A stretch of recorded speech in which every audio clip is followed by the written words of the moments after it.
नमस्कार दोस्तों। तो आज की इस वीडियो में हम बात करेंगे कि वनवास के दौरान श्री राम कहां कहां रुके थे, जिसमें सबसे पहला नंबर आता है सिंगरौर का। वनवास का पहला पड़ाव था सिंगरौर, जहां केवट प्रसंग हुआ था, जिसका उल्लेख रामायण में भी आता है। यह नगर गंगा घाटी के तट पर स्थित है। महाभारत में इसे तीर्थ स्थल कहा गया है। चित्रकूट। यात्रा का दूसरा पड़ाव चित्रकूट वह स्थान है जहां राम को मनाने के लिए भरत अपनी सेना के साथ पहुंचे थे। जब दशरथ का देहांत हो गया था, भरत यहां से राम की चरण पादुका ले जाकर उसको गद्दी पर रखकर उन्होंने राज किया था। सतना।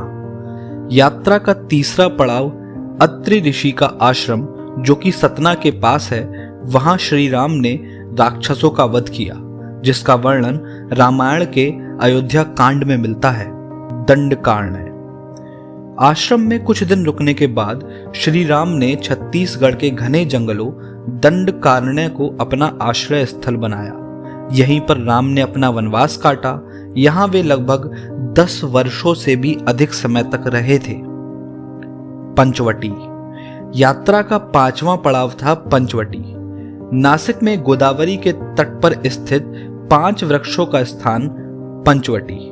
माना जाता है कि इन वृक्षों को राम, सीता और लक्ष्मण ने अपने हाथों से लगाया था और यहीं पर लक्ष्मण ने सूर्पणखा की नाक काट दी थी।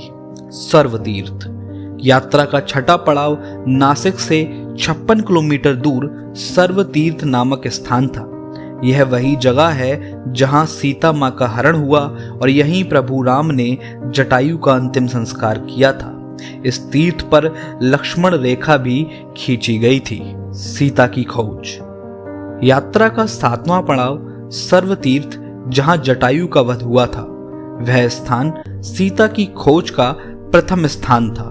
उसके बाद में तुंगभद्रा एवं कावेरी नदी के क्षेत्रों के अनेक स्थलों पर सीता की खोज की गई। केरल।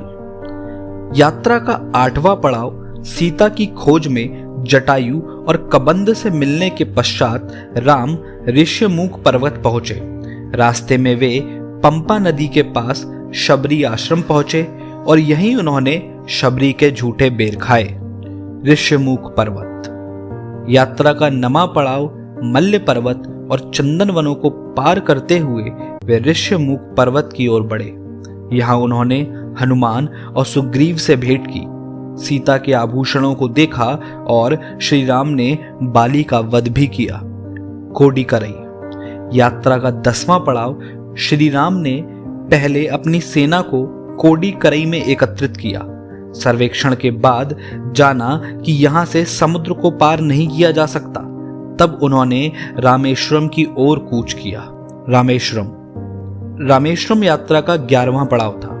महाकाव्य रामायण के अनुसार भगवान श्री राम ने लंका पर चढ़ाई करने से पहले यहां भगवान शिव की पूजा की थी। रामेश्वर का शिवलिंग श्री राम द्वारा स्थापित शिवलिंग है। धनुषकोडी। यात्रा का 12वां पड़ाव धनुषकोडी था।